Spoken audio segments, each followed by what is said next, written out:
tentar. Começou a gravar? Isso. Então vamos lá. Boa noite a todos, a todas. Meu nome é Maria Emília, sou pedagoga da Fundação Síndrome de Down. Vou estar mediando essa capacitação. Eu sou uma mulher de pele branca, de cabelos cacheados castanhos, claros. Estou usando um óculos de correção cor-de-rosa escuro, um batom rosa claro e uma camiseta verde, uma camisa verde. Atrás de mim, de um lado tem um estante de livros e do outro uns quadros de fotografia. Né? Eu vou primeiro dar alguns avisos, né? Por favor, deixar o microfone e a câmera desligada. Peço as câmeras porque essa capacitação está sendo gravada e vai estar disponível no canal do YouTube daqui uma semana, lá da Fundação. Né? Então, em função da lei de proteção de dados pessoais, a gente pede para deixar desligado. No final, que a gente tem um momento de reflexão, de perguntas, ciente disso, quem quiser e puder, pode abrir as câmeras, tá? Também temos um link de lista de presença, que vai estar passando mais, o Ricardo vai abrir para a gente mais para o final, e eu vou estar avisando, não deixem de fazer essa assinatura, que é importante para a gente, tá? Enfim, fazendo a apresentação formal da nossa convidada, Rosane Loventhal, já agradecendo muito pela disponibilidade, né? A Rosane é vice-diretora do curso de Medicina na Faculdade de Ciências Médicas da Santa Casa de São Paulo, é professora adjunta da mesma faculdade, tem mestrado e doutorado em distúrbios do desenvolvimento pelo Mackenzie, pós-doutorado em psiquiatria pela Unifesp, foi presidente da Federação Brasileira das Associações de Síndrome de Down em 2004 e é pesquisadora da Rede Buriti. Né? Obrigada. Vai falar o tema, quase que eu não falo do tema, Rosane. Síndrome de Down e autismo podem ocorrer juntos? Obrigada, Rosane, e fique à vontade. Tá ótimo. Boa noite a todos, todas, todes, né? É um prazer poder estar aqui com vocês essa noite, conversar um pouquinho sobre o tema.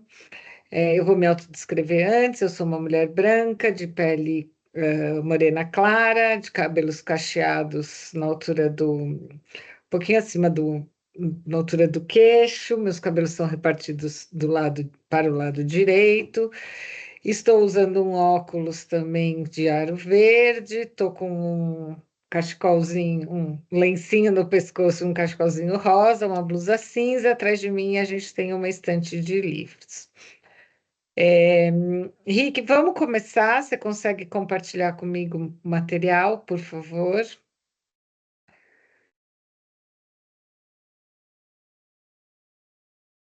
Ótimo. Imagino que todo mundo esteja vendo, né? A ideia de hoje é a gente conversar um pouquinho sobre, né, síndrome de Down e autismo e quando ela ocorre, né, esses dois diagnósticos juntos, o que acontece e o que nós temos até hoje na ciência para falar um pouquinho sobre isso, tá? Eu vou tentar trazer uma parte, a palestra, lógico, ela está todinha baseada em ciência, né? Mas eu vou tentar traduzir ela um pouquinho para uma linguagem não tão científica, tá? Eu peço, se vocês puderem, a gente faz toda a apresentação e aí, se vocês tiverem alguma dúvida específica de algum slide ou de algum tema, pode anotar no final. De qualquer jeito, a ideia é que a gente não demore muito tempo aqui para a gente abrir para perguntas e fazer uma troca, né, uma conversa com vocês. Eu falo que depois que começou a pandemia, que a gente começou a trabalhar, né, fazer palestra online, não sei o quê, ela tem uma facilidade muito grande. Eu consegui chegar em casa e entrar no computador para dar essa aula para vocês, né? Sendo que se fosse presencial, eu teria que ir para Campinas para fazer para a fundação. Porém, eu sinto muita falta da interação. Eu ainda sou daquelas professoras antigas que gosto de olhar nos olhos dos, né, dos alunos ou de quem quiser que esteja, para ir trocando, né, e vendo como que vocês estão reagindo com aquilo que eu estou pensando. Então, falando. Então, eu sinto muita falta disso. Mas vamos embora, então vou pedir que, se vocês puderem, durante a apresentação, não me interromper, não há problema, né? Eu peço, e aí depois a gente tem aí um tempo para conversas e para trocar todas as ideias e falar sobre o que a gente quiser, tá bom? Então a pergunta é, né? O tema da palestra é: síndrome de Down e autismo podem ocorrer juntos? Né? A gente tem visto isso, né, sido falado um pouco mais. Em alguns lugares isso está quase que numa panela de pressão em ebulição, e a ideia hoje é a gente poder entender um pouquinho disso, de como acontece, quando acontece e o que acontece, tá? Pode passar para mim, por favor, Rick.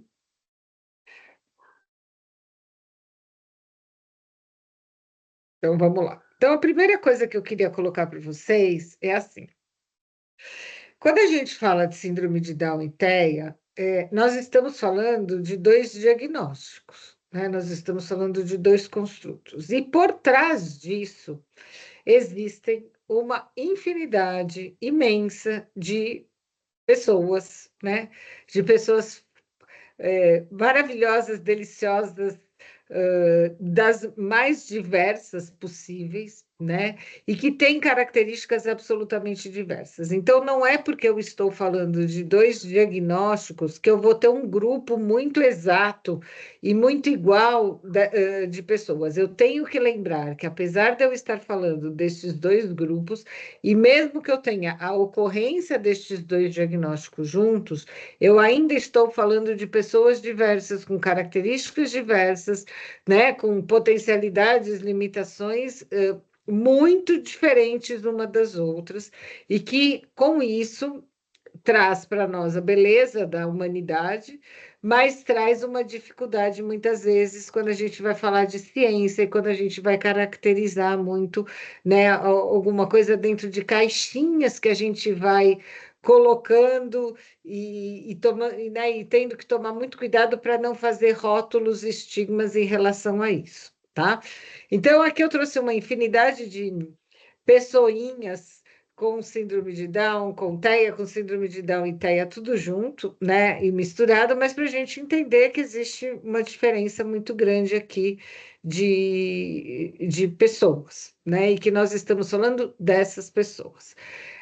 Eu trabalho com autismo, trabalho com síndrome de Down há muito tempo, mas eu trabalho com autismo há muito tempo, né? Eu falo que eu trabalho com autismo quando o autismo ainda era considerado doença, eles chamavam, né? A gente chamava de doença rara, né? Que não é uma doença, mas estava dentro do rol das doenças raras, né? E aí existe uma frase, uma máxima, né, entre as pessoas que trabalham com autismo, que é assim: se você conheceu uma pessoa autista, você conheceu aquela pessoa autista, né? Essa máxima não deveria ser só para autismo, deveria ser para qualquer pessoa, porque quando a gente conhece uma pessoa, ela é única, né? E só, mas assim, isso é o que a gente tenta entender quando a gente vai olhar para um nome, para um diagnóstico, e que vai ter características muito diferentes e muito diversas, né? Então, pode passar, Rick, vamos lá. Então, assim, qual é a minha ideia hoje? Né, o que que a gente deve fazer?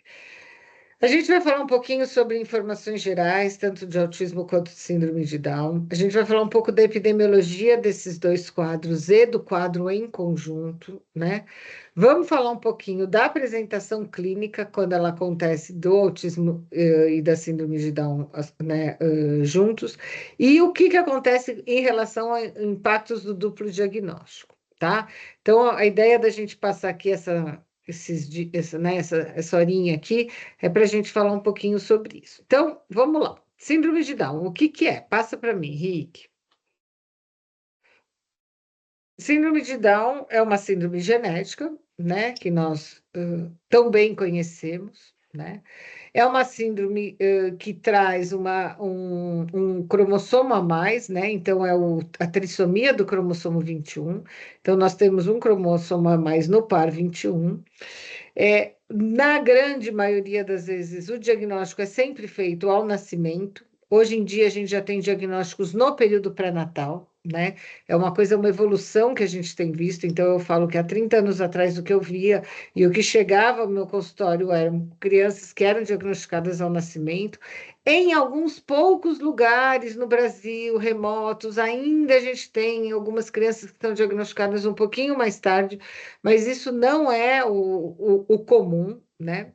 A gente tem um fenótipo absolutamente conhecido e bem descrito na literatura. Então, apesar de serem pessoas absolutamente diferentes e com características diferentes, existe um fenótipo que está descrito, né? Então, os olhos puxados, a hipotonia muscular, em alguns casos, a questão de problemas cardíacos, problemas na comunicação, articulares, se a gente for olhar problemas na região, nos ossos da face, de serem menores, tamanhos menores. Então, a gente tem um fenótipo bem conhecido e bem descrito, né? E o diagnóstico, ele é feito por um exame. Então, eu vou lá, faço um exame de sangue, esse exame de sangue eu vou fazer um cariótipo, e através deste exame de sangue, que é algo bem marcado, eu consigo fazer o diagnóstico de síndrome de Down, né? Então, essas são características gerais que a gente já sabe do que acontece em relação à síndrome de Down. Em relação ao autismo, né? Ao TEA, o transtorno do espectro autista, o que a gente tem? Pode passar, Rick. A gente vai ter algumas questões bem diferentes, né, do que a gente tem na síndrome de Down. Primeiro, ela é uma alteração do neurodesenvolvimento. Isso está comprovado na literatura. O que quer dizer? Em algum lugar, em algum momento do neurodesenvolvimento, ele vinha acontecendo de tal maneira, tem uma ruptura, tem uma alteração desse neurodesenvolvimento. Nós já sabemos especificamente aonde é essa alteração hoje? Não sabemos. Essa alteração pode se dar no período pré-natal, essa alteração, né, pode se dar talvez num período perinatal e ele pode se dar num período pós-natal. Nós não temos ainda, nós não sabemos em que momento exatamente acontece. E muito provavelmente devem acontecer em momentos diferentes. Não todo mundo acontece no mesmo momento, tá? Outra coisa que é bem diversa do que a gente estava falando em relação à síndrome de Down é que na síndrome de Down eu tenho um gene que está lá, o cromossomo 21 bem estabelecido. No autismo eu tenho vários genes envolvidos. Então eu não consigo saber ainda, eu não tenho, né? Quando a gente faz o mapeamento genético, a gente trabalha com isso, o mapa de genes, ele é muito grande. Eu tenho um ou outro gene que é mais envolvido, que a gente sabe mais alguma coisa, mas são vários. Então, assim, eu não tenho um gene específico para dizer, olha, é uma alteração que este gene está ligado. Entretanto, eu sei, e aí a gente já vai falar das causas, que a parte genética está envolvida neste diagnóstico. Quando que eu vou fazer diagnóstico? Geralmente, o diagnóstico acontece na primeira infância, né? E por que isso acontece? Porque os sinais, os sintomas, eles obrigatoriamente têm que acontecer na primeira infância. Isso é muito importante, porque isto é o que faz uma diferença do que a gente tem visto hoje em dia. A gente pode, né, depois discutir isso, mas o que a gente tem visto é as pessoas falam assim, tem aumento de número de autismo na sociedade, está tendo uma epidemia? Não estamos tendo epidemia nenhuma, né?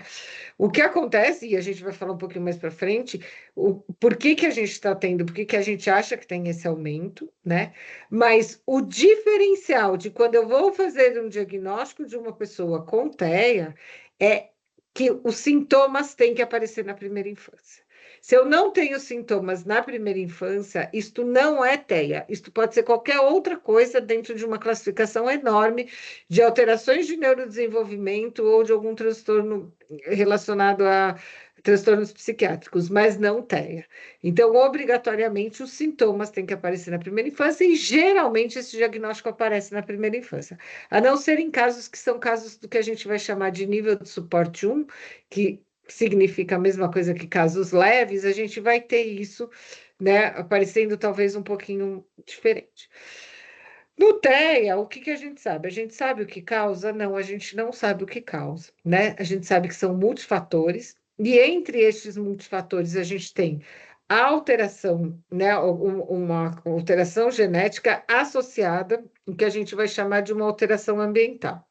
Nessa questão de alteração genética associada à alteração ambiental, mesmo no que eu vou falar de ambiente, eu tenho muitas hipóteses que podem ter. Então, eu tenho muitos trabalhos, eu sei que eu posso ter como fator de risco para TTEA, por exemplo, o uso de ácido valproico, que é um medicamento durante a gravidez, né? Então, eu posso ter um fator de risco aumentado. Tem alguns trabalhos que me falam em obesidade materna, tem alguns trabalhos que me falam em idade paterna avançada, tem trabalhos que falam de poluição, tem trabalhos que falam de fertilização in vitro, tem trabalhos que falam de uso de ai, me fugiu a palavra agora, inseticidas, aqueles pesticidas que a gente usa na agricultura. Então, eu tenho muita coisa, eu tenho alguns fatores aí que são, né, que os trabalhos nos mostram, mas que tem que ter uma associação do genético com esse ambiental. Raríssimos os casos, mas existem, não, assim, não tão raríssimos, mas uma parcela muito pequena de TEA é somente por alteração genética. Mas, de novo, a gente tem muitos genes envolvidos, eu não tenho um gene só. E o que é o mais importante aqui, vocês lembram que eu falei para vocês que no diagnóstico da síndrome de Down a gente faz por exame de sangue. Eu vou lá, coleto o sangue e faço um cariótipo. No TEA, no autismo, o meu diagnóstico é clínico. Eu não tenho marcador biológico que eu vou lá, faço um exame, eu não tenho uma ressonância magnética, eu não tenho uma tomografia, eu não tenho nenhum exame que eu vou lá e falo, não, é isso. Então, eu tenho que ter os marcadores de diagnóstico clínico muito claros. E diagnóstico clínico depende do quê? Do meu olhar, depende da história. Glifosato, obrigada, tá? Exatamente isso. Então, eu tenho que ter um olhar muito apurado para o diagnóstico. Muitas vezes, por isso que a gente às vezes até fala que o diagnóstico de TEA, o ideal é que ele seja multiprofissional, porque eu preciso ter vários olhares para chegar num consenso. Eu estou dizendo o seguinte, gente, TEA de nível de suporte 3, TEA grave, até o porteiro do prédio faz diagnóstico. O problema é quando a gente está falando de TEA de nível de suporte 2 e 1, que muitas vezes o diagnóstico é muito difícil, não é um diagnóstico fácil de fazer, não é um diagnóstico que a gente faz em 15 minutos, não é um diagnóstico que a mãe vem e fala exatamente o que a criança tem, né? Ainda mais hoje com a internet do jeito que ela é, e que elas chegam com tudo bonitinho e decorado, e quando a gente olha para a criança ou vai avaliar a criança, adolescente ou adulto, não é aquilo que está sendo posto, né? Então, a gente precisa tomar muito cuidado. E quando eu vou falar de adolescente e adulto, eu tenho um monte de outras coisas que podem ser confundidoras, né? Mesmo na criança, eu tenho a diferença de TEA e, por exemplo, o transtorno de linguagem, né? O TDL. Então, eu tenho várias questões que são confundidoras, né? Eu sempre falo para os meus alunos, ou para quando eu estou trabalhando com equipes e tal, que assim, quando a gente vai estudar TEA, a gente não tem. O que a gente precisa estudar é desenvolvimento infantil. A gente precisa ser muito bom em desenvolvimento infantil. Estou falando que é uma alteração do neurodesenvolvimento, então eu tenho uma alteração do desenvolvimento, né? Se eu fico só olhando para o TEA como um déficit, como uma perda, eu fico míope. E aí eu não consigo diferenciar aquilo que é realmente do TEA e aquilo que é uma alteração do desenvolvimento ou não. Eu acabo ficando muito enviesado, e aí é o que a gente tem visto, uma questão, às vezes, muito grande de diagnósticos aí que não são diagnósticos tão corretos como tem acontecido. Então, vamos ver um pouquinho agora. Passa para mim, Henrique, por favor. A gente vai falar agora da pergunta que eu fiz para vocês. Será que isso é possível acontecer, né? Sim, isso é possível acontecer. E como é que isso acontece, né? Esse slide aqui é de um artigo de 2013. Em 2013, a gente teve uma mudança. A gente tem a categoria dos transtornos que a gente vai chamar de transtornos transtornos mentais, né? De desordens que a gente vai chamar da área da psiquiatria ou transtornos mentais. Nós temos um manual né? Que é o manual que é o DSM-5, que é o manual que vai fazer colocar os parâmetros de diagnóstico de todos os transtornos, né? Então, dentro de um capítulo lá do manual do DSM-5, que foi feito em 2012 para 2013, ele começou a valer em 2013, a gente tem um capítulo que é o capítulo do neurodesenvolvimento. Dentro deste capítulo do neurodesenvolvimento, eu tenho lá transtorno do espectro autista. E aí eu tenho descrito o que as pessoas que têm o transtorno precisam ter de sintomatologia para eu dizer que tem o transtorno.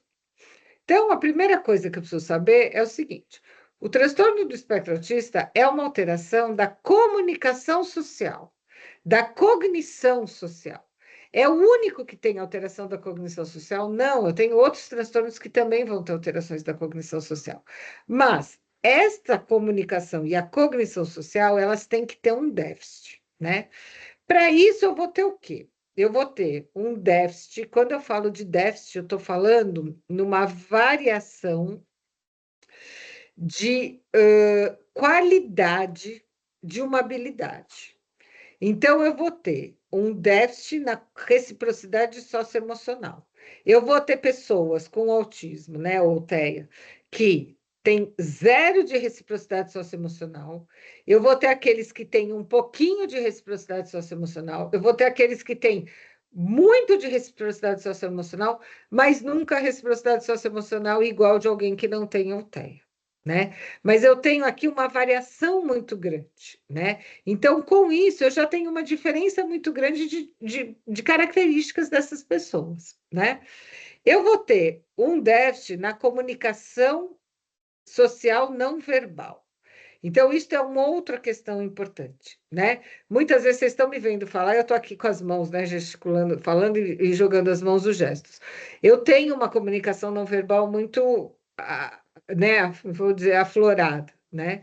As pessoas com TEA, eles têm um déficit, alguns não conseguem fazer nada, e não é só fazer, é entender o que são a comunicação não verbal. E muitas vezes, né, a maioria das vezes, a gente também entende as outras pessoas por comunicação não verbal, né? Então, as pessoas com TEA ou autismo têm esse déficit na comunicação social não verbal. E tem um déficit na reciprocidade, na relação de reciprocidade social, né? Então, alguns vão ter uma relação que eles conseguem fazer alguma coisa, outros não, né? Isso é o que a gente chama do critério A. Então, para eu ter autismo, eu preciso ter sintomatologia nesses três grandes grupos que se dividem em 1000 outros, né, sintomas e outras habilidades. Lembrando que essas sintomatologias são sempre déficits em habilidades que as pessoas fazem durante o seu desenvolvimento infantil, né? E aí eu tenho o grupo B, que é o quê? É quando eu tenho algumas outras características que precisam estar associadas. Então, entre elas, por exemplo, o comportamento repetitivo e restrito, né? Algumas pessoas têm um comportamento de flapping, outras têm comportamento de rodar entre o seu próprio eixo, outras de correr, outras de acolalia, que também é a repetição né, de algumas palavras. Isso está dentro do que a gente vai chamar de comportamentos repetitivos e restritos, né? Outros vão ter aderência à rotina, então vão ter mais ou menos aderência à rotina. O que quer dizer isso? A hora que eu mudo uma rotina, eu posso me desorganizar, né? Eu vou ter também interesses restritos, então eu gosto só de olhar a arruela da parafuseta do carro da Mercedes, então eu sei tudo sobre aquilo, eu estudo sobre aquilo, né? E, por fim, o que a gente tem, né, que é o mais novo, que já não está mais tão novo, porque isso é de 2013, são o que a gente chama de questões sensoriais, né? Então, a gente tem algumas alterações sensoriais, então, às vezes, uma hipersensibilidade a barulho ou uma hiporreação, por exemplo, a toque ou hiperreação a toque. A gente tem aí esse grupinho de questões sensoriais, né, de alterações sensoriais que estão também acometidas. O que é importante a gente entender? Que para eu dizer que a pessoa tem TEA, não adianta só ela estar neste grupo dos critérios A, que eu falei, ou só estar no grupo do critério B. Eu preciso ter a soma, né, a conjunção do critério A com o critério B. O que a gente tem visto muito hoje? A criança tem, e criança, levem isso também para adulto ou adolescente, tá? Tem uma alteração sensorial, ou tem uma ansiedade, ou não consegue receber um não, ela já está dentro de um diagnóstico de autismo. O que não é real, o que não é verdade. Então, eu preciso ter essas duas coisas juntas. Se eu tiver só uma alteração, por exemplo, no critério B, seja sensorial ou seja de comportamentos repetitivos e restritos, eu vou para um outro grupo de diagnóstico, para alguma outra coisa, mas não necessariamente para autismo, né? E aí, o que a gente vê é que com essa... como que eu vou dizer? Eu não gosto da palavra banalização, mas globalização da questão do diagnóstico, né? As pessoas estão pegando pequenas coisas ou somando algumas coisas e colocando dentro da caixinha para dar o diagnóstico, o que muitas vezes não é real, tá? E aí, associado a esses dois grupos com o diagnóstico, eu posso ter outras coisas juntas que vão fazer a característica da minha pessoa, né? Então, entre elas, o que eu posso ter? Eu posso ter um nível de linguagem diferente. Eu posso ter problemas na comunicação expressiva, eu posso ter problemas na comunicação receptiva, tá? Eu posso ou não ter deficiência intelectual associada. Então, eu tenho um grupo de pessoas com TEA que tem deficiência intelectual, e eu tenho um grupo de pessoas com TEA que não tem deficiência intelectual, e eu vou ter um outro grupo de pessoas com TEA que tem altas habilidades junto, né? Então, eu vou ter essa questão. Concordam comigo que eu estou tendo aqui um grupo, que eu tenho esse diagnóstico, e cada coisinha a mais que eu vou colocando, eu vou tendo outras características completamente diferentes, né? Eu tenho o que a gente vai chamar né, da idade do início, da idade que a gente obrigatoriamente, é o que eu falei para vocês, tem os sintomas, tem que aparecer na primeira infância. E aí eu vou ter um grupo de associações que são o que a gente chama das comorbidades. Entre essas comorbidades, o que eu tenho? Eu tenho, por exemplo, TEA e TDAH. Eu vou ter, por exemplo, TEA e ansiedade, eu vou ter TEA e depressão, eu vou ter TEA e distúrbios de sono, cada um desses levando a esses indivíduos com algumas outras características. E aí eu chego no nosso tema principal, que é o TEA e a síndrome de Down. Então, eu tenho algumas questões que eles vão chamar de condições médicas, sem ser uma questão de doença, mas geralmente de síndromes genéticas associadas, que têm o maior risco de ter autismo junto. Então, a síndrome de Down é uma delas, a síndrome de Williams é outra dela, e tem algumas outras que a gente tem.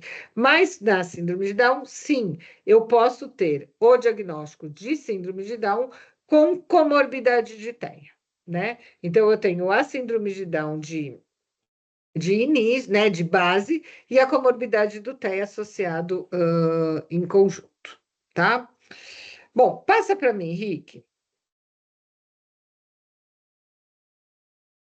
Então, o que a gente precisa entender, né?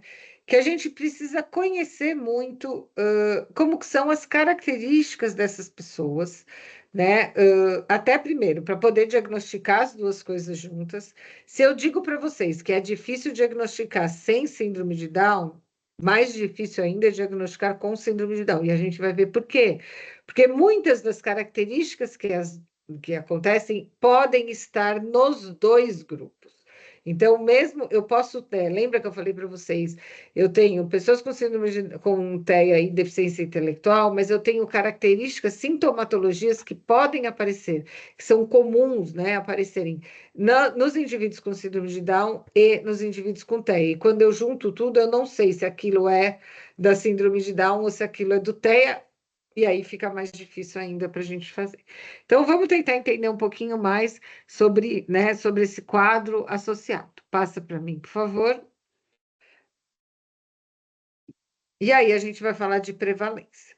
Então, o que a gente tem até agora nos artigos mostrando para a gente da prevalência? A gente já sabe que 1 a cada 700 pessoas tem síndrome de Down. Esse é mais ou menos um número universal que a gente utiliza. Para o transtorno do espectro autista, eu uso o 1 para cada 100. E vou explicar para vocês por quê.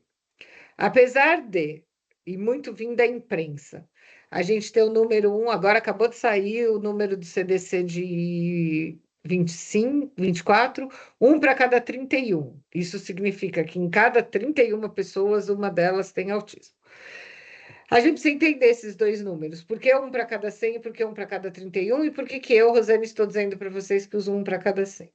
Primeiro, o um para cada 100 são artigos com metodologias específicas para a gente entender prevalência, que foram feitas no mundo inteiro e que se chegou-se à conclusão que, geralmente, a taxa de prevalência é de 1 a 1,5% da população.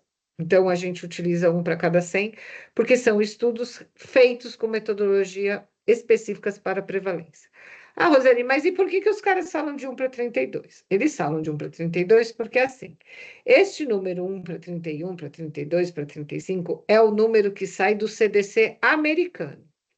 Então, é um número feito só nos Estados Unidos, com uma metodologia que não é uma metodologia de pesquisa para trabalhos de prevalência. É como se fosse um censo. O que eles fazem? Eles vão no censo escolar e pegam todo ano o corte da faixa etária das crianças de 8 anos de idade. E olham quantas crianças daquelas de 8 anos de idade dos Estados Unidos inteiro tiveram diagnóstico de TEA. Igualzinho no censo escolar. Por que no censo escolar? Porque nos Estados Unidos a questão do TEA estava, né, alocada na pasta da educação, não da pasta da saúde. Nós temos um sistema de educação completamente diferente do nosso, né? Lá eles ficam na escola praticamente o dia inteiro, na escola pode ter atividades de saúde, é um outro sistema que modifica. Então, e eles não têm um serviço de saúde pública, né? Então, também tem essa diferença. Então, tudo relacionado ao TEA está alocado na pasta de educação. E aí, eles vão lá e fazem o censo. É a mesma coisa que a gente pegar agora, vai sair os dados do censo, eu virar e falar assim, olha, no Brasil, eu tenho um para cada 50, um para cada 80. Isto é um dado de censo, mas não é um dado de censo fiel, digamos assim, ou fidedigno, como um estudo epidemiológico, como uma metodologia epidemiológica. Por isso que eu estou justificando para vocês que eu acho que né, o melhor jeito da gente entender a prevalência de TEA ainda é um para cada 100, tá? Bom, e síndrome de Down e TEA? Como é que funciona essa história, né? O que a gente tem? A gente tem trabalhos já desde antes de 2000, né? Desde 1990 e pouco, a gente já tem trabalhos falando de síndrome de Down e TEA, tá? E a gente vai ter estudos que vão variar de 4 a 41%. Então, tem um estudo italiano que fala que 41% das pessoas com síndrome de Down tem TEA. Tem outros estudos que falam que é 4, que é 10, que é 15. Isso é, né, muito variado, né? Por que a gente tem essa variação muito grande desses números? Porque a gente tem métodos. Lembra que eu falei para vocês que os métodos diagnósticos são clínicos, né? A gente tem métodos validados para a população que não tem síndrome de Down, mas a gente não tem métodos validados para a população com síndrome de Down. Então, tudo que eu uso, eu posso usar um instrumento de rastreio que eu uso para a população normal, né, sem síndrome de Down, para saber se eles têm TEA. Mas quando eu vou para a população com síndrome de Down, isso vai alterar, porque eu tenho características diferentes. E eu não tenho ainda métodos específicos validados só para síndrome de Down. Então, cada trabalho usa uma metodologia diferente. A maioria dos trabalhos usam trabalhos metodologia de rastreio, ou vai agora nós estamos começando a ter trabalhos que estão trabalhando mais no perfil, nós já não estamos mais trabalhando tanto no número da prevalência epidemiológica, porque a gente já sabe mais ou menos que, né, tem uma prevalência, eu já vou dizer para vocês de quanto que é, né? Mas a gente tem essa variação dos trabalhos por conta nessa diferença das metodologias, né? E como eu disse para vocês, muitos dos trabalhos eles usam método de rastreio. O que é método de rastreio? É eu vou lá e faço um questionário para a mãe, mas eu não olho a criança clinicamente, ou adulto, ou adolescente. Então, a gente pega muito mais gente do que deveria estar neste lugar. Por isso que muitas vezes os números são maiores, né? Passa para mim, por favor. E aí, a gente vai ver qual é a prevalência que tem. Em 2007, a gente publicou esse trabalho, foi o meu mestrado, né? Que é o único trabalho que foi feito até agora no Brasil, né? De prevalência de síndrome de Down. E a gente, né? A gente usava até, não tinha mudado, não era TEA ainda que usava e tal. E a gente chegou numa prevalência de 16%. Esse trabalho foi feito na cidade de Curitiba. Com o máximo, né? Curitiba era a única cidade que tinha um ambulatório específico de síndrome de Down ligado à Universidade Federal, né? E nós fomos lá e mapeamos todas as escolas, tinha uma associação muito forte, tinha esse ambulatório, nós mapeamos todo mundo e nós chegamos numa prevalência de 16% com uma metodologia de rastreio. Depois nós fizemos até uma metodologia para ver se esse número estava, né, dentro do coisa, e a gente chegou em torno de 10 a 12% da população daquele lugar, com uma prevalência de 10 a 12% das pessoas com síndrome de Down em TEA. E o importante que a gente fez de crianças e adultos, a gente não tinha uma faixa etária, a gente fez a partir dos 6 anos de idade, tá? Passa para mim, por favor. E aí, a gente tem esse trabalho, que é o trabalho mais recente, né? Que fala realmente da prevalência. Então, ele pega. Lembra que eu falei para vocês que são várias síndromes que estão relacionadas à TEA, né? Então, ele pega, por exemplo, a síndrome de Cornelia-Lange, 43% das pessoas que têm TEA, que têm Cornelia-Lange, podem ter TEA. Na questão de síndrome de Down, o estudo recente, que é um estudo robusto, né, que a gente tem dados importantes, a gente está trabalhando com a prevalência de 16%. Então, se vocês me perguntarem qual é a prevalência é de 16%.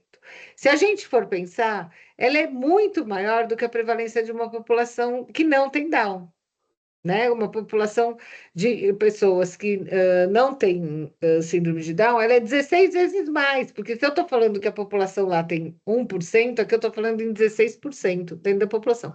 Então, a gente tem que entender que não é um número pequeno, mas não é o que a gente tem visto por aí socialmente, como eu tenho visto. Outro dia me falaram e me falaram assim, em Brasília, quase que 50% das pessoas com síndrome de Down estão diagnosticadas entre síndrome de Down e TEA também.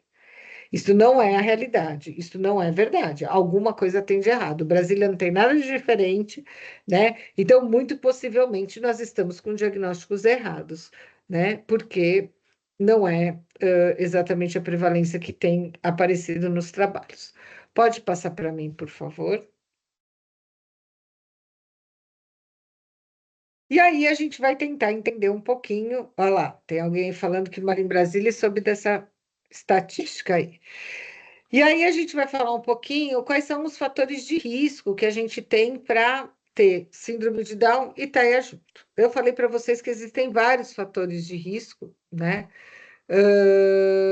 relacionados ao TEA, né, que eu disse para vocês, por exemplo, idade paterna avançada, eu disse o uso do ácido valproico, né, eu disse algumas coisas. Para ter síndrome de Down e TEA, o que a gente tem de fatores de risco? Primeiro, ser menino é um fator de risco maior. A gente já sabe que para autismo, a gente tem uma prevalência maior em meninos do que meninas, né? Hoje a gente está trabalhando com 3,7 para 1, né? A cada uma menina, a gente tem 3,7 de meninos. Um fator de risco maior na síndrome de Down é ser homem. Então, os meninos têm uma prevalência maior de autismo, né, do que as meninas. Se vocês observarem, esses nomezinhos com os artigos, né, com os números, são os trabalhos que falaram, né, sobre esses fatores de risco. Aqui eu tenho, nesse pedaço aqui, quando eu tenho esse cérebro aí, né, com esses raiozinhos, a questão de epilepsia, né? Então, ter epilepsia também é um fator de risco maior para ter TEA, tá? E eu vou mostrar para vocês alguns trabalhos sobre isso. Uma outra coisa que os trabalhos trouxeram, mas isso mais no início dos anos 2000, ali, 2005, 2009, depois não veio mais, é a questão do QI. Eles falam que quem tem um QI um pouco mais baixo tem um fator de risco maior a ter TEA. E aí existe um confundidor muito grande. A gente não pode dizer que todas as pessoas que têm Dificuldades maiores, e principalmente dificuldades de habilidades de vida diária, de funcionalidade maiores, que são as pessoas com síndrome de Down, que eles vão ter maiores prejuízos nas habilidades funcionais, o que a gente poderia fazer uma coisa similar de ser uma pessoa com síndrome de Down com mais prejuízos, todas elas, porque tem mais prejuízos, têm TEA. Eu posso ter pessoas com mais prejuízos na questão de síndrome de Down e não necessariamente ter TEA. Então, eu preciso tomar cuidado, porque senão eu vou fazendo isso. Prejuízo maior, junto TEA junto. Prejuízo maior, junto TEA junto. O que não é verdade, né? Então, essa coisa do QI, existem esses trabalhos que falaram que um QI menor, mas a gente precisa tomar muito cuidado com isso. O QI por si só não me traz nenhuma informação, e isso é muito importante da gente tomar cuidado, porque senão nós estamos rotulando e criando estigmas importantes. E é o outro fator de risco importante, que também saíram 2 trabalhos no ano 2000 e depois não saiu mais nada, é na família ter alguma alteração de neurodesenvolvimento, né? Então, se já existem alterações de neurodesenvolvimento, na família isso pode ter. Isso também é muito comum no TEA, a gente vê isso no TEA, né? Um fator de risco maior quando você tem algum problema psiquiátrico, alguma questão de neurodesenvolvimento na família. Então, ele não é muito diferente daquilo do que a gente vê. Eu acho que a questão maior do que a gente vê de diferença é a questão da epilepsia, tá? Passa para mim, por favor. E aí, a gente vai entender um pouquinho quais são essas características, tá? E aí, eu trouxe algumas características para a gente entender e para a gente olhar. Então, vamos lá.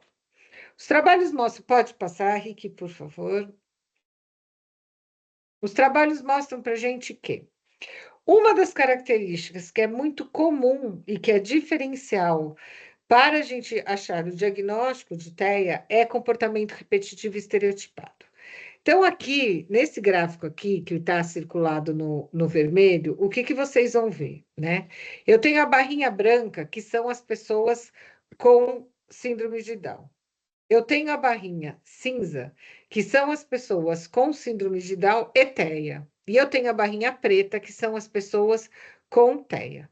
O que eu vejo? Que as pessoas com TEA têm só TEA, elas têm muito comportamento repetitivo e estereotipado. Lembra que eu falei que existem coisas que são comuns entre autismo e TEA? Tem comportamento repetitivo e estereotipado nas pessoas com síndrome de Down. Mas as pessoas com síndrome de Down e TEA têm mais comportamento estereotipado do que aquelas só com síndrome de Down. Então, a questão é, sim, existem os maneirismos. Né? Alguém colocou aí, existem os maneirismos? Sim, eles existem. Só que quando ele é associado à TEA, ele é maior ainda do que só quando olhado na síndrome de Down. Tá? Então, o comportamento repetitivo e estereotipado é uma das coisas de clínica que a gente olha e que a gente vai observar. Passa para mim, por favor.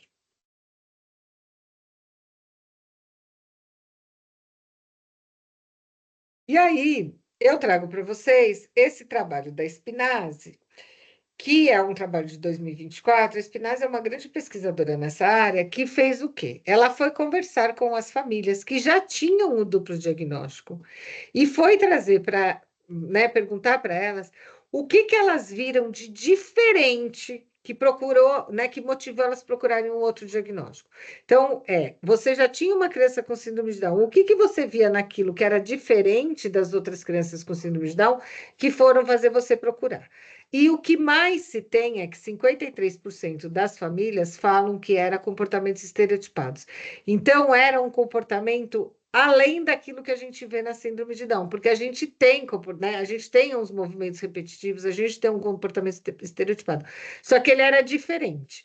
Então, o que era? A gente tem um pouco do flapping, né, nessas pessoas, tem algumas que falam em balançar a cabeça, olhar ventilador de teto, brincar com um brinquedo só, ou enfileirar mais brinquedos, né? Então, são diferentes os comportamentos estereotipados do que a gente vê na síndrome de Down. A gente vê muito na síndrome de Down alguns movimentos, por exemplo, de mãos, ou algumas coisas ritmadas de fala, de criança que ainda não fala, fica cantando uma coisa, mas que tem uma coisa que é bem estereotipada e bem igual, né, do que a gente vai ver. Eu vejo muita criança, às vezes, fazendo movimento, mas o movimento, por exemplo, de mão, por exemplo, na síndrome de Down, é diferente do movimento de flapping, né? Então, existe uma diferença nessa questão dos comportamentos estereotipados. Passa para mim o próximo.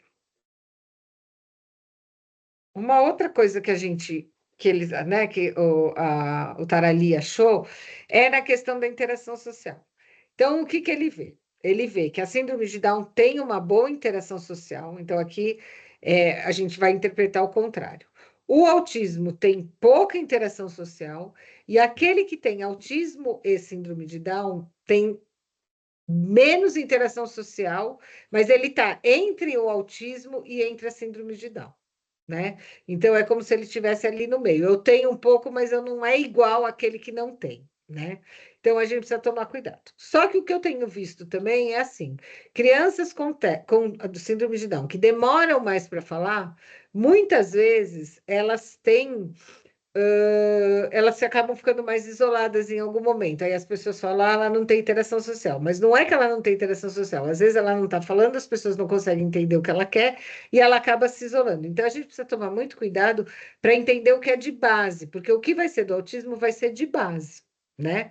Outra coisa que a gente vê é o seguinte: as crianças com síndrome de Down, principalmente crianças pequenas ou jovens, adolescentes, eles podem não falar, eles podem ter um comprometimento na linguagem, né, falada, mas eles conseguem se expressar de alguma forma, principalmente com gestos, né? E isso é uma coisa que às vezes a gente não vê nas crianças com síndrome de Down e TEA.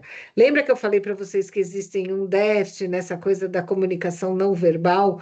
Muitas vezes isto é uma questão importante que a gente encontra neste grupo. Passa para mim para a gente olhar o trabalho da Spinazzi. O que que a Spinazzi achou em relação à interação social? 49% dos pais falaram que faltava interesse nas relações sociais e pouca atenção compartilhada. O que que é pouca atenção compartilhada? É quando eu olho para uma pessoa e um objeto, eu vou trocando com ela, né? Eu vou tendo essa troca de relação. Tá? Então, a gente tem menos quando a gente tem esses dois diagnósticos em conjunto. Pode passar para mim, por favor?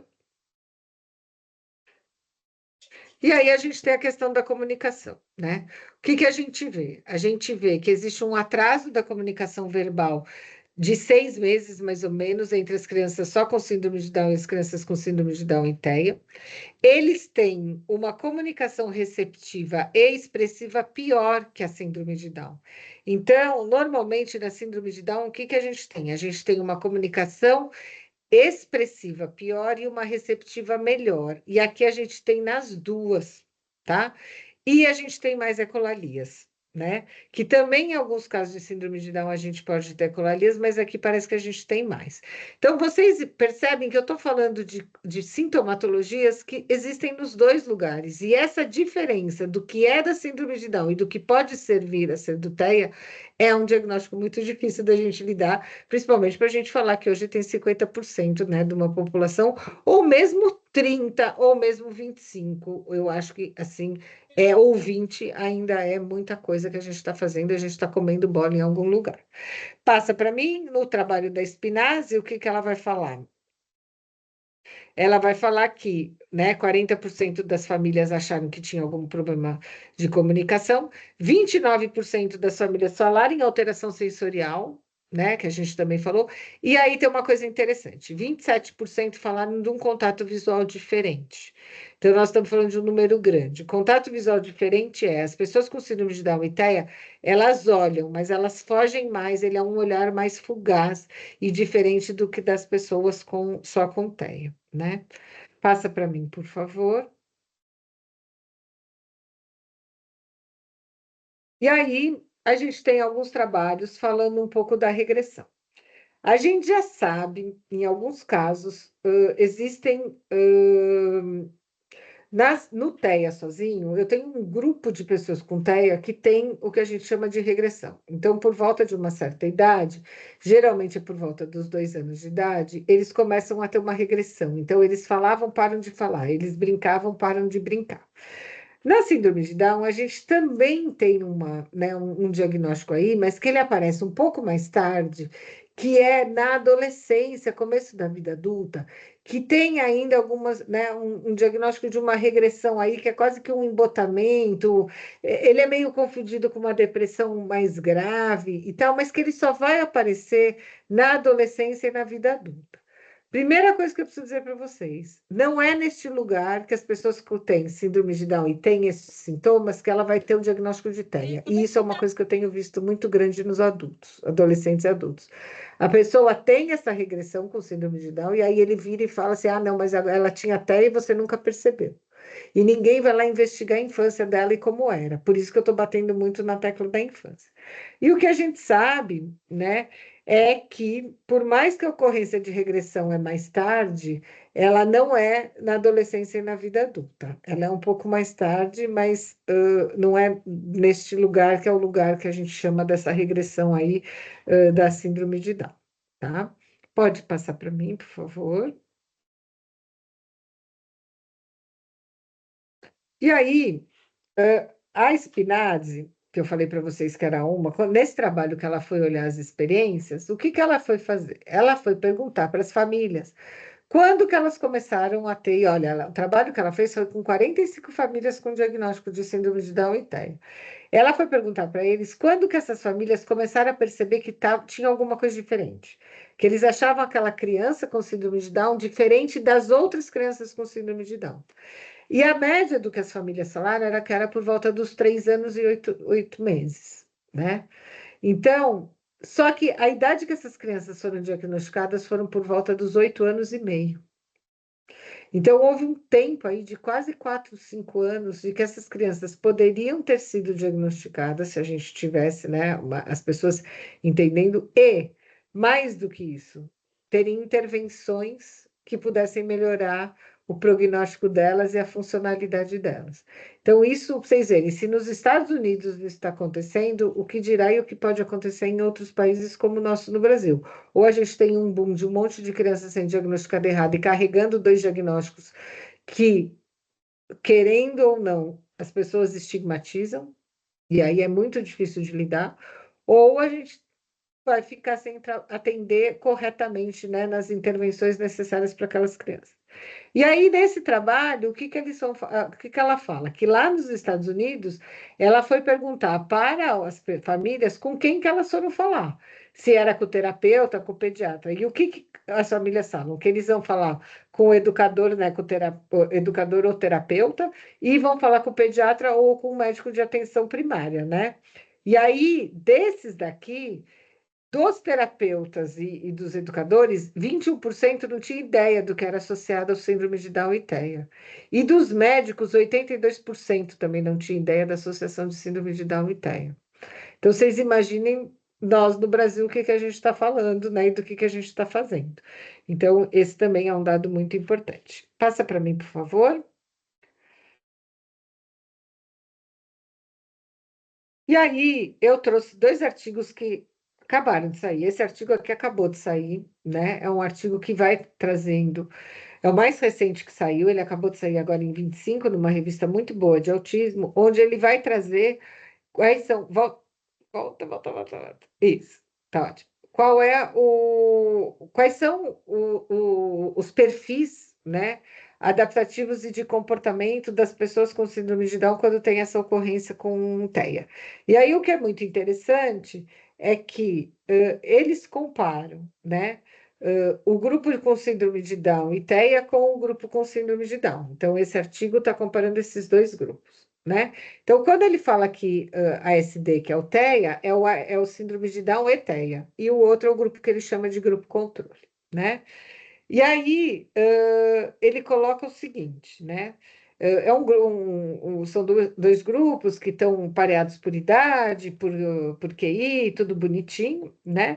E aí, o que que acontece? Aonde está a diferença? Quando a gente vai fazer uma análise da funcionalidade, eu tenho principalmente uma diferença no domínio que a gente vai chamar social e no domínio de habilidades práticas, né? De vida diária, esse tipo de coisa. Então, as pessoas com síndrome de Down e TEA, elas têm mais dificuldades no domínio social e no domínio do que a gente vai chamar de atividades, domínio prático. Quando eu vou falar de interação social, né, eu vou fazer um questionário mais relacionado à comunicação. Eu não vejo, aliás, eu vejo diferença em todas as questões. Eu vejo diferença na interação social, eu vejo diferença na comunicação no geral, e eu vejo diferença nos comportamentos repetitivos e restritos, que é essa tabela aqui 3, onde estão, né, circulado, essas habilidades. Passa para mim, por favor, Rick. E aí eu tenho uma continuação que, aonde eu não tenho diferença, e aí é muito interessante, eu não tenho diferença no que a gente vai chamar de problemas de saúde mental, né, que a gente chama, são comportamentos internalizantes, comportamentos externalizantes, eu não tenho diferença entre esses dois grupos. Os grupos com síndrome de Down e TEA e síndrome de Down, eles não apresentam diferenças.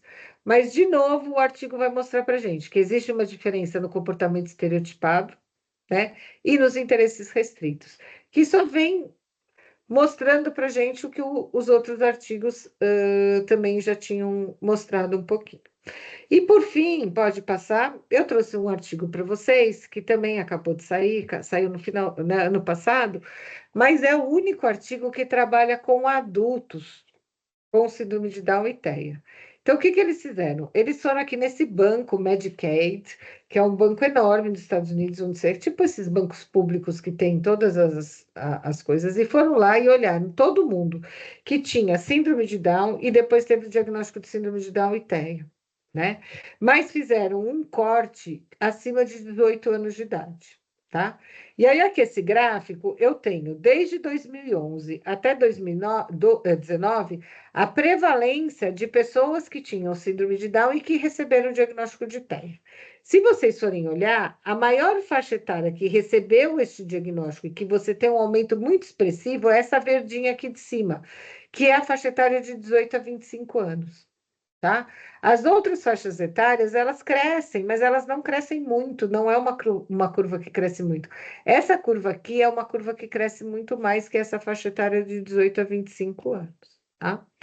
E aí eu trago para vocês uma coisa interessante, pode passar, porque eles foram olhar quais são as condições que acontecer, né? Que acontece. Então, eles separaram aqui em 3 grupos. Eles pegaram pessoas com autismo. Então, olha, eles pegaram 396 mil pessoas. Pegaram 116 mil com síndrome de Down e pegaram 6 mil com síndrome de Down e autismo. E foram verificando quais eram as diferenças entre esses grupos. E aí eu queria chamar a atenção para vocês de algumas coisas. Por exemplo, a demência, ela aparece muito maior no grupo de síndrome de Down e não aparece tão grande no síndrome de Down e TEA. Então, aqui parece que para a demência, só síndrome de Down é um fator de risco maior do que ter síndrome de Down e autismo, tá? Quando eu vou falar de diabetes, a síndrome de Down, tanto na síndrome de Down quanto na síndrome de Down e autismo, o risco é maior. Então, parece ser um risco da síndrome de Down também, né? E a epilepsia, lembra que eu falei para vocês que existe um fator de risco maior na síndrome de Down e autismo de epilepsia? Ela só aparece maior na síndrome de Down, não tem diferença entre TEA e autismo. Então, aqui eu trouxe alguns dados para vocês verem do que realmente a gente tem, o que pode ser relacionado a um diagnóstico ou o que pode ser relacionado a outro diagnóstico quando a gente tem essas duas, né, esses dois diagnósticos juntos. Passa para mim, por favor. Então, o que a gente pode fazer, né?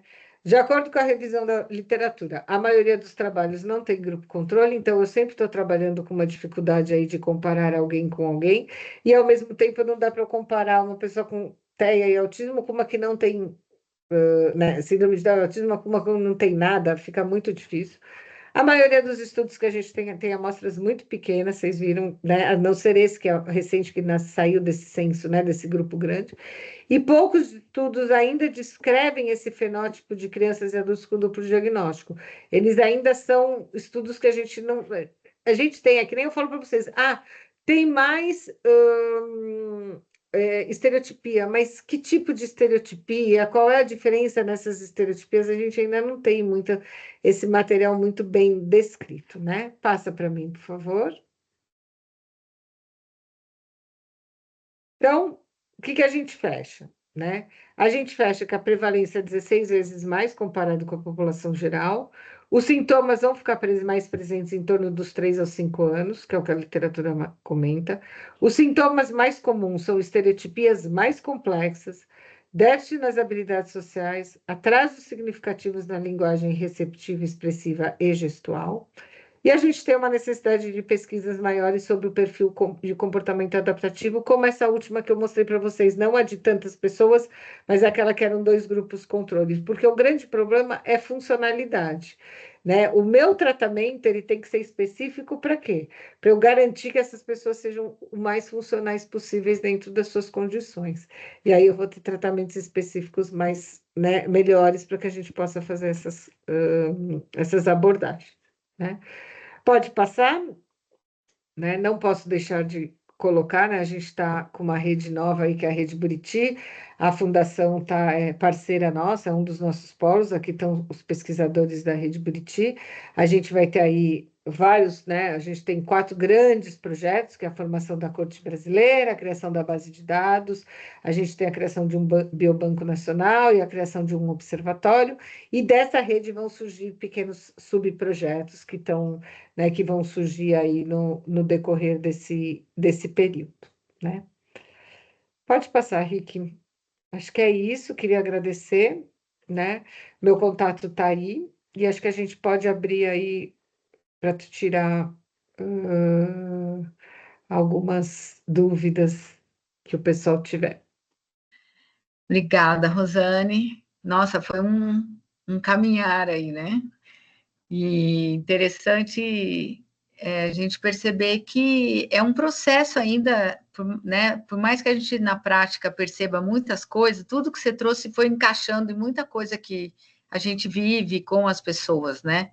Com síndrome de Down, com TEA, e que você fala, deve ter os dois, mas não tem, mas espera aí, é só um sintoma, não é, né? A gente não fecha, mas ao mesmo tempo desperta para algo mais específico para poder atuar e ajudar nessa autonomia, nessa vida funcional de cada um, né? Exato. Foi muito assim, deu um passo, assim, eu sinto que deu um passo em algo que fica assim, pairando, e a gente vai buscando informação, não tem, mas está tendo, né? A coisa está vindo até através deles próprios e do trabalho que a gente acaba fazendo, né? Agradeço Isso, muito, muito, muito. imagine. E assim, e é isso, desperta para outras coisas, outras perguntas, outras buscas, né? Eu acho que isso é muito importante. Não pode parar isso, porque a prática está exigindo isso, né? Exato. É bom. E aí é isso, pessoal. Quem quiser abrir a Tem uma câmera para pergunta falar, aqui, tem uma estou pergunta vendo que agora. é da Larla, ou Iarla, acho que é Iarla. Que bom que você aprendeu, e ela acho super, né, é bom que Aprendi você fale muito isso. aqui com a senhora. Muitíssimo obrigado. Sou mãe do Samuel, que tem que ter 21, 2 anos e 9 meses. Isso. Então, a prevalência é 16% de que as pessoas com T21 também têm o diagnóstico de TEA? Isso é no Isso. Brasil? É isso E a mesmo. O que eu quero te explicar é o seguinte, Arla, a gente não tem trabalhos que diferenciem, por exemplo, no Japão tem mais ou menos, na Europa tem mais ou menos. A questão do TEA, ele é mais ou menos 1% na população geral mundial. Não tem lugares que tem mais ou que tem menos. Então, os trabalhos que também mostram do TEA na síndrome de Down também falam em 16%, seja no Brasil, seja nos Estados Unidos, seja em qualquer lugar. A gente tem usado esse número como um número de referência, tá bom? Alessandra, agradeço demais pelo compartilhamento de seus conhecimentos. Andressa, que aula rica, Rosane. Quanto aprendizagem, só tenho a agradecer. Aí ela Ótimo. agradeceu. É uma sensação boa, assim, dá uma expandida e uma vontade De estudar de mais, né? E estudar ver mais. mais e ter mais contato mesmo, né, com grupos, com famílias, porque está rápido, eu sinto que está rápido tudo isso, e a nossa atuação tem que estar nisso, né? Exato. Porque, e os mais velhos, eu fico pensando a coisa da envelhecimento precoce, o quanto isso não confunde mais ainda com coisas até com situações mentais, sabe? É Muito. muito Tem importante, essa né? confusão. Eu tenho visto assim, eu tenho, às vezes, eu recebo, é porque meu filho teve diagnóstico de TEA. Eu olhava e falava assim, gente, eu vi essa criança quando era pequena, ele não tem um diagnóstico de TEA, é qualquer outra coisa menos diagnóstico de TEA, entendeu? Mas às vezes é mais fácil, né? E às vezes fica uma coisa que por um primeiro momento é um conforto para a família, mas não é. Né? Eu não estou dizendo que é ruim ter os dois juntos, não é isso que eu estou dizendo. Tem pessoas que vão ter e a gente tem que trabalhar para que elas sejam funcionais, né? E sejam felizes e possam dar de tudo para ela. Mas não dá para a gente ficar também super diagnosticando ou colocando tudo em cima disso. Eu falo para vocês e eu falo isso. Eu comecei a estudar autismo, né, em 2002. Eram muito poucas pessoas. Autismo naquela época, os psiquiatras, só quem sabia era psiquiatra infantil, um pouco de neurologista infantil. Os meninos foram crescendo, e hoje qualquer psiquiatra vai lá em 15 minutos dar um diagnóstico. Eu não estou dizendo, né? A gente tem bons profissionais em todos os lugares, a gente tem maus profissionais em todos os lugares, mas a gente precisa ter muita responsabilidade em dar um diagnóstico, né? As famílias hoje carregam e existe um peso aí muito forte. Hoje está virando, quase que virou cult ter diagnóstico, não ter diagnóstico. São questões sociais que a gente precisa fazer uma discussão, né?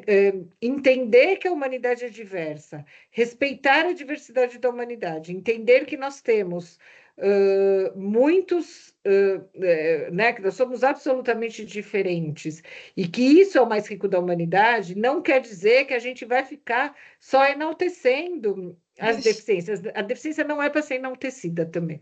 Né? Ela faz parte, ela é uma condição humana que faz parte, não é para ficar carregando, né, crachás e dizendo, agora eu tenho isso, porque senão daqui a pouco a gente está com. Todo mundo tem Né, tudo. todo mundo tem tudo, e não é isso, né? Não, todo mundo é o que é, né? Nós É somos, olhar a exatamente, pessoa, nós né? somos diversos e que bom que somos diversos e queremos Sim, essa diversidade e esse respeito independente de independente. diagnósticos, né? É, Eu sempre falo isso é uma coisa muito complexa, né? é, Então a gente precisa ver. E os meninos que têm dois diagnósticos, né? Quando eu falo meninos, eu estou falando em sim, geral, né? Não só meninos. A gente tem que entender que é complexo, e principalmente quando você tem uma síndrome de Down ou uma outra síndrome que o fenótipo ele é posto na frente, é, né? Então ele chega com um carimbo, que este carimbo chega na frente dele. As pessoas, a gente fala o tempo todo, não é o Bruno com síndrome de Down, é a síndrome de Down e o nome dele é Bruno, né? Isso é né? uma coisa difícil da sociedade entender e falar, não, tem, não sei o quê, mas não tem. Ainda é muito difícil da gente trabalhar, né? Então, parece que a gente está trabalhando num movimento meio reverso, né, daquilo. Eu estou na área da inclusão há 32 anos, né? Então, assim, eu tenho visto coisas muito reversas em relação a isso, né? Então, e isso porque eu sou daquelas xiitas, né? Então, mas a gente precisa tomar muito cuidado. E acho que esse ponto da infância, né, do diagnóstico ser olhado, pontuado lá na infância, é um ponto importante para a gente lembrar, né? Na hora Uhum, que você coloca o que está na cara, na frente de qualquer histórico, para isso, definir isso, né? Se é que precisa definir, né? Muito, exatamente. muito bom, muito bom. Tem mais agradecimentos. Deixa eu subir aqui. Tem uma pessoa que falou que tem que é professora, não é? Foi? Sou professora, tenho um aluno com síndrome de Down, é o meu xodózinho. Peraí, tem mais em cima aqui. Não perder nada. Heloísa, obrigada pela partilha. Já atuei como professora de educação infantil e senti muitas dúvidas em torno dos diagnósticos. É o dia a É dia, porque né? educação e clínica, né? A gente fica, Exato. às vezes, o diagnóstico é aquela, né? O diagnóstico não define ninguém, muito menos dentro de uma sala de Exato. aula. Minha filha de 28 anos tem T21 e desde a primeira infância manifestou seletividade alimentar, hiperfoco e mais algumas características. Aos 10 anos, uma neuropsicóloga escolar me chamou atenção para a possibilidade de TEA. Isso é a Joyce falando. Mas está Tá. difícil diagnosticar, até hoje não tem diagnóstico. E aí o recado que eu posso dar, Joyce, é o seguinte: não importa o diagnóstico, importa as características dela e trabalhar para que ela possa ser A partir funcional de disso. acordo com as características dela, né? Às vezes a gente fica muito preso a um diagnóstico e pouco se faz em termos de intervenção, porque mesmo que eu tenha o diagnóstico, é isso que eu expliquei para vocês, cada um vai ser de um jeito muito diferente.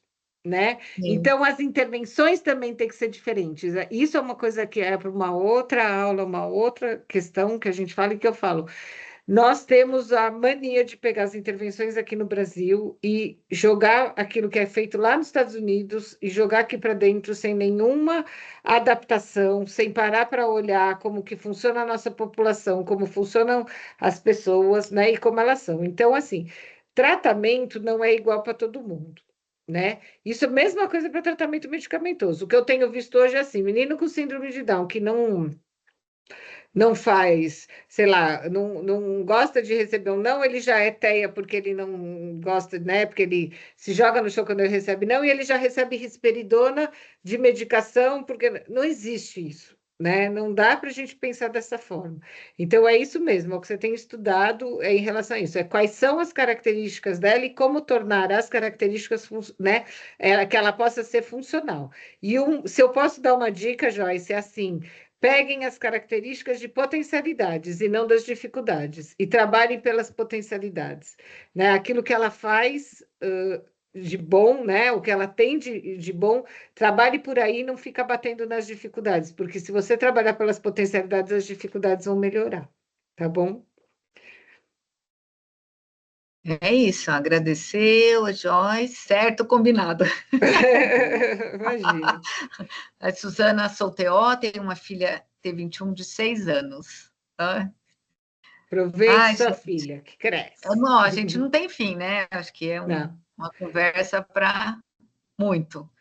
tá Já foi de ótimo. muito, para muito. Obrigada, gente. Vamos Imagine. finalizando. Quem não assinou a lista, assina, entra lá no link. Obrigada pela participação. Daqui uma semana a gente vai estar lá no YouTube, vocês podem revisar, divulgar, né? E estamos à disposição. Obrigada, Rosane, pelo Imagine, tempo, boa noite, pelo, muito pela obrigada. profundidade, e estamos aí, junto na luta e na alegria. Tá ótimo. Obrigada, gente. Boa noite. Boa noite.